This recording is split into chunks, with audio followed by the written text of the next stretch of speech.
Welcome to Bookish Mind, Season 5, Episode 10, where we delve into the intricate layers of human connection as we explore the Empathy Triad from Daniel Goleman's insightful book, Focus. Today, we're taking a deep dive into the fascinating world of empathy. And it's far more nuanced than simply feeling what someone else feels. hmm It's really a complex human ability with distinct dimensions. Truly understanding these dimensions can profoundly change how you connect with everyone around you, from, casual daily interactions to moments of profound crisis. That's absolutely right. Our mission today really is to give you a clear roadmap to Goleman's concept of the empathy triad. We'll unpack three distinct varieties: cognitive empathy, emotional empathy, and empathic concern. We'll explore how they function, where they come from, and even the surprising ways they can go astray. We've pulled some, I think, truly surprising facts and real-world applications from the sources that we think will resonate with you. Okay, great. So let's start with the groundwork then. Goleman breaks empathy down into three core types. What's the first one? How does it allow us to connect? Right. The first is cognitive empathy. Hmm. This is our ability to truly understand another person's perspective, to grasp their mental state. Think of it as intellectual mind reading, maybe. Hmm. It's inferring what's going on in someone else's head, how they see and think about things. This is very much a top-down mental operation. Top down. So meaning it's like uh, a deliberate effort, thinking it through. Exactly. It's conscious, deliberate. You're piecing together clues Mm. rather than having an automatic gut reaction. So it's about intellectual understanding then, not necessarily about feeling their emotions yourself. Precisely. Yeah, it's about comprehension. For instance, think about online text discussions. We often feel like we're flying blind, Yes. no nonverbal cues. So we rely really heavily on cognitive empathy there to read between the lines, infer meaning. It's also what helps us choose the right words, to explain something in a way that clicks with how someone else sees the world. That makes perfect sense. Okay, so if cognitive empathy is about getting into someone's head intellectually, what's the next layer? The one that connects us more on a feeling level. That would be emotional empathy. This is when we actually, join the other person in feeling along with them. Hmm. Our own bodies literally resonate with their joy or their sorrow. And unlike cognitive empathy, this is automatic, it's spontaneous, it's a bottom-up brain process. Bottom up, so more instinctual, a gut level thing. Yeah, a gut-level primal resonance, a direct Yeah. mirroring of their emotional state right inside ourselves. Wow, so it's literally feeling with them. That's incredibly powerful. But here's where it gets interesting. Goleman points out a crucial distinction. Just recognizing what someone thinks or feels cognitively or emotionally doesn't automatically lead to genuine concern or, wanting to help. So what's the third type? The one that bridges that gap. That's empathic concern. And this variety, it goes a vital step further. It moves us to actually care about others, and if needed, it can mobilize us to help them. It's this compassionate attitude that builds on those primal systems for caring, like, parenting instincts, but it's mixed with more reflective top-down circuits. These help us evaluate and prioritize another person's well-being. It's where understanding and feeling kind of transform into action. It's fascinating how these build on each other. Understanding, then feeling, then active care. How do these different types develop in us? Are we born with them or is it learned? Well, the earliest roots, they trace back to infancy. Infants slowly learning how their own internal states, like hunger, differ from others. By age 2 or 3, toddlers can start naming feelings: happy, sad, simple stuff.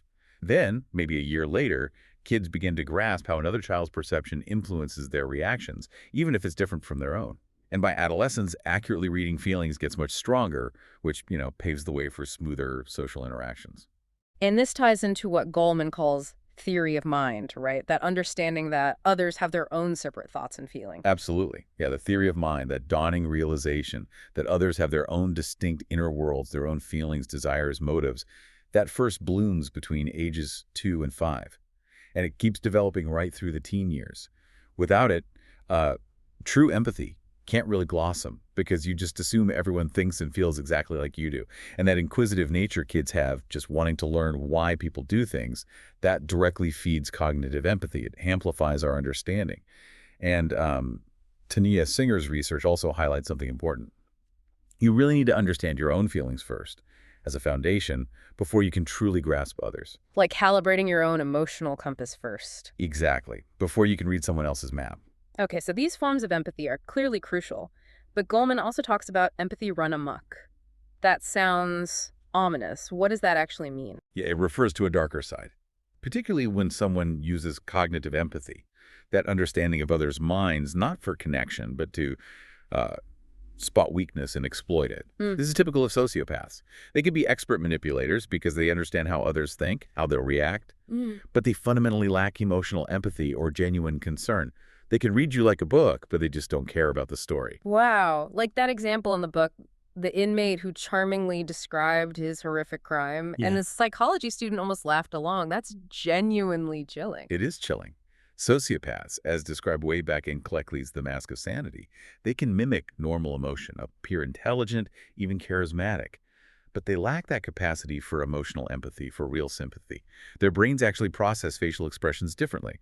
They use language centers understanding the concept of an emotion rather than the limbic centers, where we feel it directly, that gut reaction. So they sort of tell themselves what an emotion is instead of experiencing it, which also helps explain the poor impulse control, the lack of fear about consequences. There's no emotional break. So they can understand what you're thinking and feeling cognitively, but they don't actually feel it themselves. That's a huge distinction. It really hammers home why these different types matter so much. It truly is. And it underscores that while cognitive empathy is incredibly powerful for understanding, it absolutely does not guarantee a compassionate or even ethical response. Right. And beyond those extreme cases, what are some more common everyday challenges to empathy in our modern world that Goleman points out? Well, one big one is that our empathy circuitry really evolved for face-to-face interactions.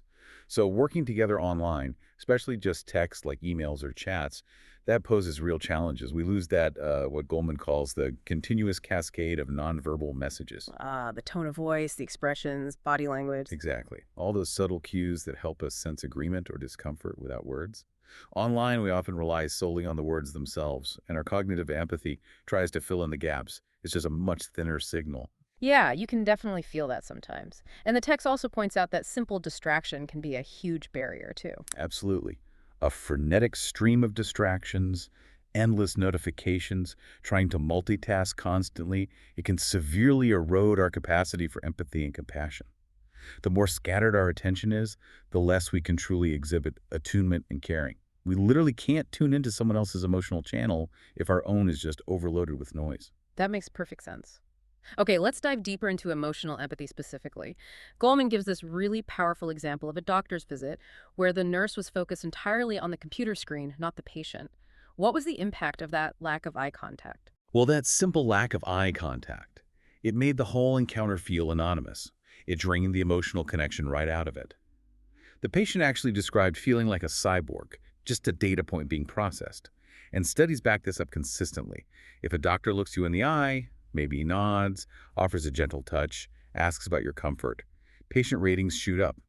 But if they mainly look at the screen, ratings plummet. That emotional connection is just fundamentally severed. So even if the nurse cognitively understood the patient's condition, the emotional empathy was totally missing, and the patient felt that absence keenly. Exactly. And emotional empathy, remember, has these incredibly ancient evolutionary roots. We share this circuitry with other mammals. It operates bottom-up in ancient brain parts that think fast, reacting spontaneously. These circuits literally tune us in by arousing in our own bodies the emotional state we pick up from the other person. It's almost like an involuntary mirroring. Like when you hear a really gripping story and your brain patterns actually start to echo the storytellers, it's like our brains have built-in Wi-Fi picking up on other signals. Precisely. That's a great way to put it. Brilliant studies show exactly that. Listeners' brains become intimately coupled, synchronized with the storytellers. They echo the neural patterns, and the more that neural coupling happens, the better the understanding. In fact, those with the best understanding can even anticipate the storyteller's brain activity slightly. This shared, synchronized focus, that's the biological secret sauce of real rapport. It leads to that feeling of effortlessly getting each other. It can even show up as unconscious physical synchrony, like mirroring posture and just a general good feeling between people. So emotional empathy is truly embodied. What does that mean for us physiologically? How does our body literally mirror another's experience? Well, it means we don't just think about their feelings. We experience a version of them ourselves. Like when volunteers in a study watch someone else get a painful shock, their own pain circuitry lit up in their brains. It's like a neural simulation of the other person's suffering. Our anterior insula, the same area we use to sense our own pain, our own gut feelings, is key here. It allows us to sense another's emotions within ourselves. Empathy fundamentally builds on sensing visceral feelings in our own body. And what's really fascinating is specific brain cells, these rare von economoneurons, or VENs. They're crucial for self-awareness, but they also activate when we sense others' emotions: anger, grief, love, compassion. Wow, so our self-awareness and our empathy are deeply intertwined at a cellular level. Exactly. We literally use our own internal emotional GPS to navigate someone else's inner world. Okay, this is powerful stuff. But it leads to a crucial point about balance. What happens when that emotional empathy, that mirroring, becomes too strong? Or when someone needs to perform under extreme stress, like a surgeon in an emergency? Right. That's a real issue, especially in helping professions.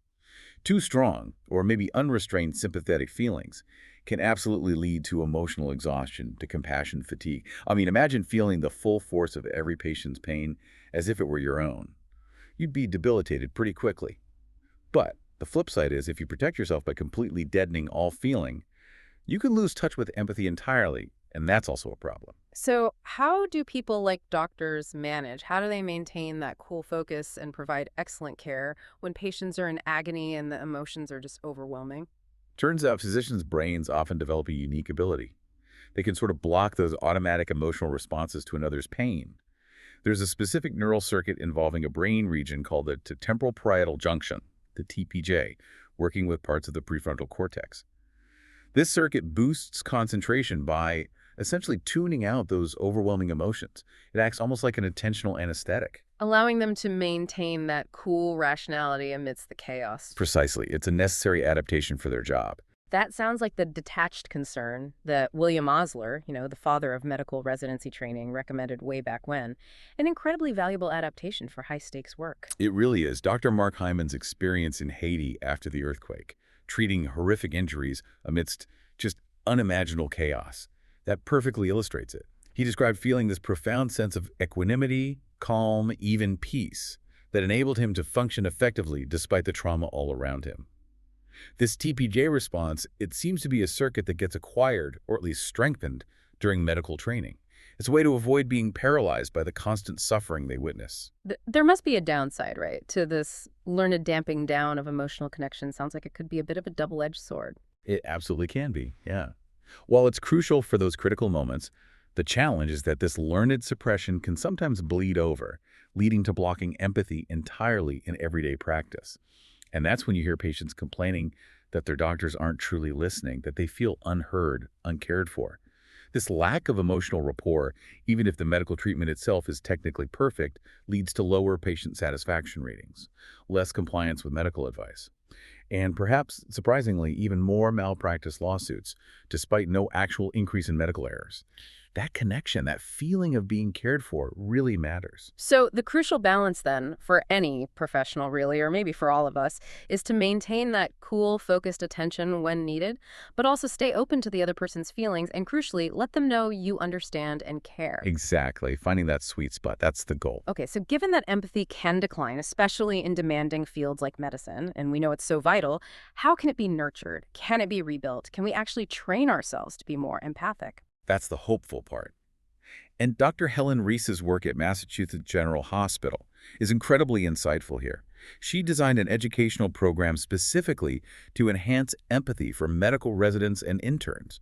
And what's great is, it's not just theory. It's built on solid neuroscience, but with very practical applications. Interesting. What did her program actually involve? What were they learning? Well, it started with reviewing the neuroscience, helping them understand how empathy works in the brain, the different types we've talked about.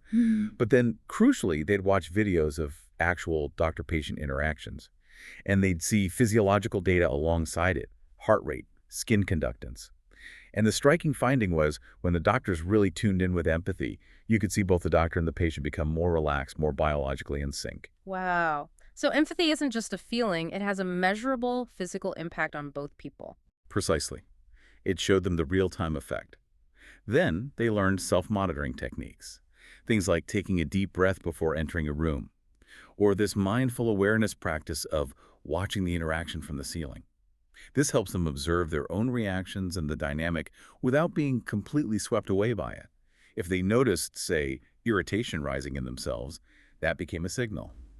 Maybe the patient's feeling bothered. Maybe I need to adjust. That makes sense. And what about reading those nonverbal cues? The ones that get lost online but are so key face-to-face. Yes, that was a huge part. Actively reading patients' emotions from their tone of voice, their posture, subtle facial expressions, microexpressions even. They used Paul Ekman's work on universal emotional expressions. And this direct lesson in reading those subtle signals, it turned out to be one of the most potent parts of the training. It was like giving them a new, more sensitive lens to see through. So it sounds like it's not just about feeling empathy spontaneously, but also about actively behaving empathically, which then maybe helps generate more genuine connection, a bit like fake it till you make it for empathy. That's a good way to put it. Dr. Reese calls it behavioral empathy. She found that even if you don't feel it initially, deliberately making eye contact, consciously noticing their emotional expressions, offering a nod, these actions help you become more engaged. And interestingly, this active behavioral approach can even help counter that emotional exhaustion, that compassion fatigue, because it shifts you from being a passive recipient of overwhelming emotion to an active, engaged participant in the connection. Huh. It reframes it as an active skill. And what about that common excuse, I don't have time for empathy, especially in a busy clinic? Yeah, Dr. Reese is actively working to dispel that myth. She argues quite convincingly that empathy actually saves time in the long run because it boosts diagnostic accuracy. Patients who feel heard give better information, and it increases patient compliance with treatment plans. They're more likely to follow advice if they feel understood and cared for. The challenge, she admits, is juggling the technology, like the laptop, with maintaining that crucial eye contact. Maybe, she suggests, by simply turning the screen and sharing the information with the patient. What's really fascinating here overall is the takeaway that empathy isn't just some fixed innate trait you either have or don't. It's like a muscle of attention. It can be trained and strengthened, which really raises an important question for all of us. Right. This whole deep dive into Goleman's empathy triad really shows us, doesn't it, that empathy is so much more than a single feeling. It's this multifaceted skill set. From understanding thoughts with cognitive empathy to resonating with feelings through emotional empathy, and then crucially acting with that compassionate concern. Each layer plays such a vital, distinct role in how we connect as humans. We've definitely seen how essential it is, not just, in our close relationships, but in demanding professional settings like medicine. And maybe most importantly, how it can be intentionally cultivated, how we can get better at it. That neural road to empathic concern, it really requires that delicate top-down management of our own personal distress, our own reactions, without completely numbing ourselves to the very real pain or joy of others. It's a balancing act. So what does this all mean for you listening right now as you navigate your day-to-day life? As we move through a world that feels increasingly digital, certainly fast-paced, and often, profoundly distracting, perhaps the biggest challenge we all face is maintaining that precise balance, that balance between the cool, focused attention we need for problem-solving, for getting things done, and the warm, genuine connection that truly understands and cares. How might intentionally cultivating these different facets of empathy, whether it's practicing a bit more mind reading in your next conversation, actively tuning into someone's emotional frequency, or just consciously choosing to show you care, how might that change your interactions, your connections, starting tomorrow?